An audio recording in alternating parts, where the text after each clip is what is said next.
तुम्हा सर्वांना a very good evening. माझं नाव आहे समीक्षा आणि मी घेतलेला आहे 100 दिवसांचा चॅलेंज. आणि आज माझा 15वा व्लॉग होता.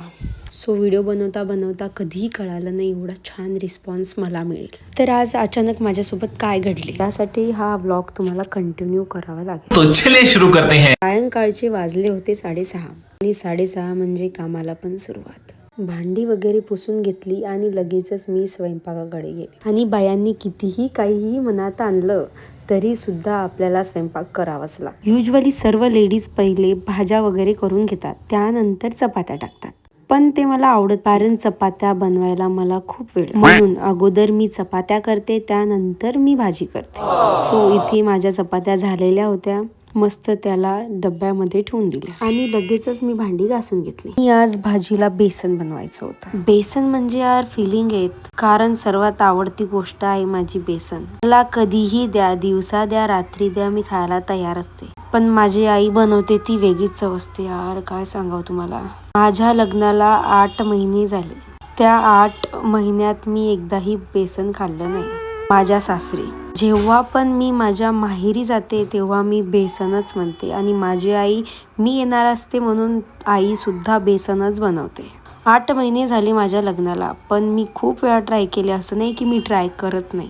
जोपर्यंत मला येत नाही तोपर्यंत मी मुद्दामून ट्राय करत असते. तुम्हाला पण वाटत असेल ही इतका विचार करून का बरं स्वयंपाक करत. आणि नवीन काय घडले म्हणजे हेच की आज मला बाहेर जायचं. मी त्यांना कॉल करून सांगितले आज आपल्याला जायचं. आणि मग काय माझा स्वयंपाक पण झाला आणि ते लगेच हो म्हटले. आणि मग काय मी पण तयार झाली.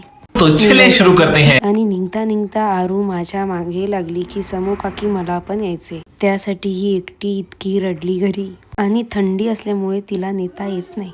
तिला चॉकलेट्स घेऊन दिल्या आणि ती सुद्धा घरी गेली. पण आम्ही बाईकवरच निघालो. आणि हो, मला बाईकच आवडते. पण खूप थंडी असल्यामुळे यांनी 4 व्हीलर घेतली. पण माझी इच्छाच बनून राहिली. मला बाईकवर खूप आवडतं फिरायला. 4 व्हीलर, बस याची खूप ॲलर्जी आहे मला. आणि जवळ असल्यामुळे आम्ही दोघीही बसलो आणि लगेचच काय हॉटेल जवळ आलो सुद्धा. आणि इथे ऑर्डर देताना पण ऐरानीच बोल आणि मराठी बोलत असले जरी, पण यांचा जो ऐराणी ॲक्सेंट आहे ना त्याच्यामुळं मला काहीच कळत नाही. आणि मी शेवटी विदर्भात जी भाज्यांची मजा आहे ती इकडे नाही, कारण इकडं खूप साधं जेवतात हे. आणि जे वाशिम साईडला राहतात ते खूपच वेगळे आहेत, कारण तिथे कैथल हॉटेल ही फेमस आहे आणि जिकडे त्या भाज्या मिळतात ते इकडे नाही मिळत, म्हणून न जेवल्यासारखं वाटतं. म्हणून ही प्लॅनिंग केली होती बाहेर जेवायची. आणि मग काय मस्त मांडी वाळून बसले जेवायला आणि जेवण झाल्यानंतर मस्त फिरत होते. आणि मग काय खाने के बाद कुछ मीठा हो जाए, त्यासाठी आम्ही